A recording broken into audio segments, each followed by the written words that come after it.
श्रोताओं, जीविका मंत्रा में आपका स्वागत है। संकष्टी चतुर्थी की व्रत कथा हमारे चैनल पे अपलोड कर दी गई है, आप उसे अवश्य सुने। और इस वीडियो में हम चौथ माता की कथा सुनेंगे, क्योंकि संकष्टी चतुर्थी के दिन गणेश भगवान की और चौथ माता की पूजा साथ में की जाती है, इसलिए दोनों कथाओं का महत्व बहुत ज्यादा है। प्राचीन कथा के अनुसार एक बार एक सेठ सेठानी थे, उनके एक बेटा और बहू भी थे। बहू सबको भोजन कराकर फिर स्वयं भोजन करा करती।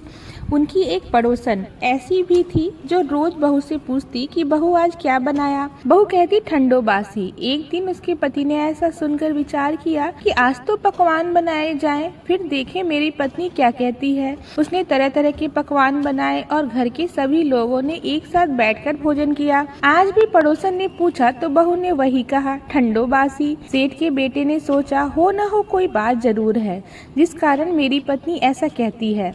फिर उसने अपनी पत्नी से पूछा, तुम रोज ठंडो बासी खाया ऐसा क्यों कहती हो, जबकि हम सबने तो साथ बैठकर कई तरह के पकवान खाए थे।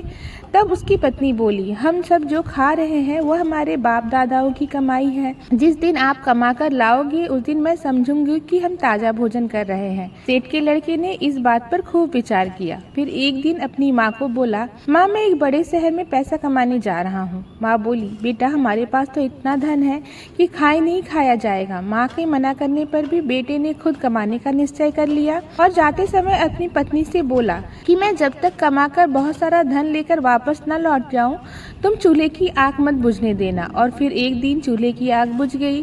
तब वह मन ही मन घबराने लगी, कहीं मेरे पति पर कोई संकट तो नहीं आ पड़ी। जल्दी से पड़ोसन से जाकर आग ले आकर चूल्हे पे रख दूं। ऐसा सोचकर वह पड़ोसन के पास गई। पड़ोसन चौथ माता की व्रत पूजन कर रही थी। पड़ोसन ने कहा, बहन थोड़ी देर में आकर ले जाना। बहू ने पड़ोसन से पूछा कि आप यह क्यों कर रही हैं, इससे क्या मिलता है। पड़ोसन बोली, चौथ माता की इस व्रत को करने से अन्य लक्ष्मी मिले और आपकी मनोकामनाएं भी पूर्ण हो जाती हैं। अब बहू भी चौथ माता का व्रत करने लगी। दीवार पर चौथ माता बनाई और उस दिन घी गुड़ का चूरमा बनाकर रात को चंद्रमा को अर्घ देकर भोजन करती। ऐसा करते करते उसे बहुत दिन बीत गए। उधर चौथ माता ने बहू के पति को सपने में दर्शन दिए और बोला, बेटा तू जाग रहा है कि सो रहा है, तेरी पत्नी तुझे बहुत याद कर रही है, जा घर जा, उसकी चिंता मिटा। तू दुकान खोलकर कंकु केसर का पगलिया बनाकर बैठ जाना, आज तेरा सारा हिसाब किताब चुकता हो जाएगा। तब तो चौथ माता ने जैसा कहा था वैसा ही हुआ। उसके घर जाने की तैयारी की और गाड़ी भरकर धन दौलत लेकर चल पड़ा। रास्ते में एक बड़ा सा काला नाग फन फैलाए बैठ गया और बोला, आज तो मैं तुझे डस लूंगा, तेरी उम्र पूरी हो गई है। सेठ का लड़का बोला, आज चौथ माता ने मुझे सपने में दर्शन देकर कहा है कि मैं पत्नी से मिलने घर जाऊं। वहाँ मेरी पत्नी मेरा इंतजार कर रही होगी, बहुत चिंता कर रही होगी, मैं उससे मिलकर जरूर वापस आऊंगा, तब तुम मुझे डस लेना। नाग बोला, तुम अगर शपथ लेकर जाओ तो मैं तुम्हें जाने दूंगा, अगर तुम लौट कर नहीं आए तो मैं तुम्हारे घर आकर ही तुम्हें डस लूंगा। इस प्रकार साहूकार का वह बेटा सांप को वचन देकर अपने घर पहुंच गया। वहाँ सभी से हंसी खुशी से मिला और भोजन करके फिर एक कोने में उदास होकर बैठ गया। उसकी पत्नी ने उदासी का कारण पूछा तो पति ने काली नाग वाली बात बताते हुए कहा, अगर मैं उसके पास नहीं जाऊंगा तो वह घर आकर ही मुझे डस लेगा। पत्नी बहुत चतुर थी, बोली, आप घबराओ नहीं, लेट जाओ, मैं एक उपाय करती हूँ। पत्नी के कमरे पे 7 पौड़ी लगी थी। पहली पौड़ी पर रेत, दूसरी पर इत्र, तीसरे पर गुलाल फूल, चौथी पर कंकु केसर, 5वीं पर लड्डू पेड़ा, छठी पर गांधी गलोचा और 7वीं पौड़ी पर दूध से भरा हुआ कटोरा रख दिया।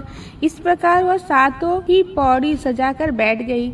आधी रात होते ही जब नाग आकर पौड़ी चढ़ने लगा, पहले पौड़ी पर रेत पर लेटा और कहने लगा, सेठ की बहू ने आराम तो बहुत दिया, लेकिन क्या करूं, वचन से बंधा हुआ हूँ, यहाँ आया हूँ, उसे डस कर ही जाऊंगा। इस प्रकार 7 ही पौड़ी पर वह नाग आराम करता हुआ और कहता हुआ आया कि डसूंगा तो जरूर। फिर चौथ माता प्रकट हुई। चौथ माता ने सोचा, अगर मैं इसे नहीं बचाऊंगी तो हमारी पूजा फिर कौन करेगा, हमें कौन मानेगा। अब तो गणेश जी, चंद्रमा जी और चौथ माता ने साहूकार के बेटे को बचाने का विचार किया। चंद्रमा जी ने उजाला कर दिया, चौथ माता ढाल बन गई और गणेश जी ने तलवार लाकर नाग को मार दिया और फिर ढाल से ढक दिया। बहू भी थकी हारी सो गई। दिन हुआ तो लोग बेटे से मिलने आए, परंतु बेटा बहू तो उठे ही नहीं थे।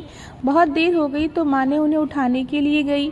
माँ ने 7 पौड़ी पर जो कुछ देखा तो बहुत घबराई और जोर से बेटे बहू को आवाज लगाई, बेटा बहू उठे तो देखे एक ढाल तलवार वहाँ पड़ी है।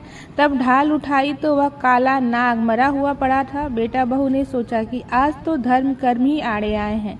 जब भगवान श्री गणेश, चौथ माता ने हमारी रक्षा की है। चौथ माता, आपने जैसे सेठ के बेटे और बहू की रक्षा की, वैसे ही सबकी रक्षा करना। प्रेम से बोलिए चौथ माता की जय, विघ्नहर्ता की जय।